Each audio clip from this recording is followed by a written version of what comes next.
Hi, welcome to 321 with Dr. Bunn. I'm Dr. Bunn. Today is Ash Wednesday, and I am going to take you on a Lent journey. So I always try to give up something meaningful for Lent, and I really couldn't decide what I wanted to do this year. I've had a tough start to the year, dealing with some grief and some tough emotions and just feeling a sense of heaviness. And so I've decided what I want to give up is the extra weight in my life. And maybe that's physical weight, maybe it is too many commitments, I don't know yet. So I'm gonna explore this over the next 40 days and get back to you with 3 things I learned, 2 key takeaways, and a remaining question. Well, it's Easter Monday, so I am gonna let you know the results of my Lenten journey of self-reflection and how I am resurrecting myself for the next year. I ended up focusing on my finances, body image, and email inbox, and I'm not alone in feeling dragged down by some of these things.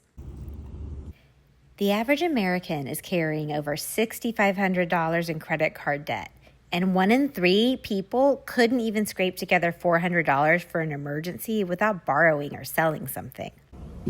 During Lent, I got really strict with my budget and didn't buy anything that wasn't essential, so I was able to pay down more than $2,000 in my debt, even though I had big expenses, including my tax bill and a deductible payment for getting my roof fixed from storm damage. So budgeting works. Research tracking people over 15 years found that nearly 95% of us struggle with body dissatisfaction, and most never fully shake it.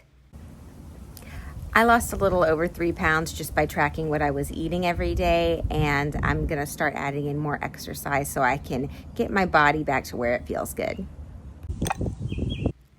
The average worker gets 121 emails a day and burns through 28% of their entire work week just dealing with their inbox.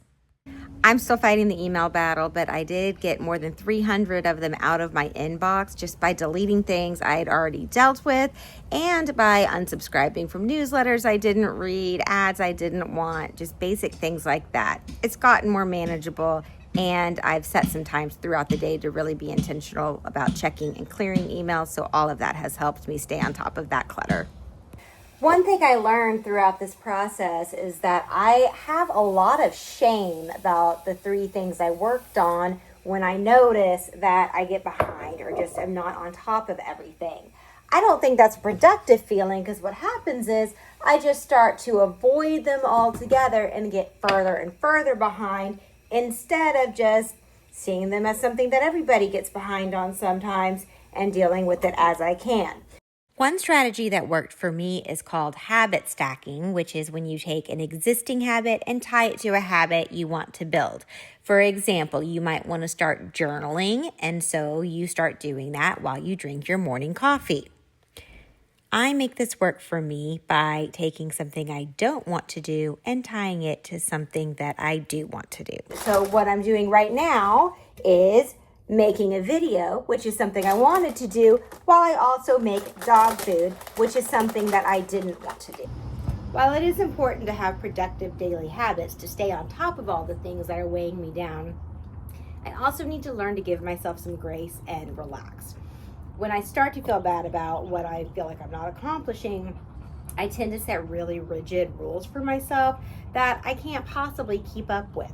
I don't have 2 hours a day to exercise and 2 hours a day to clean the house and answer every single email, and it just gets out of hand. So I've learned to relax, and that sometimes it's okay just to sit on the porch and eat banana pudding with the dogs.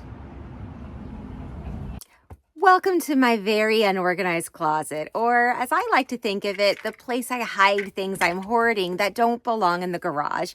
One thing that really weighs me down that I didn't get to was decluttering my home. My common areas aren't so bad, but places people don't usually go stay kind of a mess. So my remaining question is, what are your favorite decluttering strategies? Give me your tips, organized people. Thanks for joining me. I'll see you next time.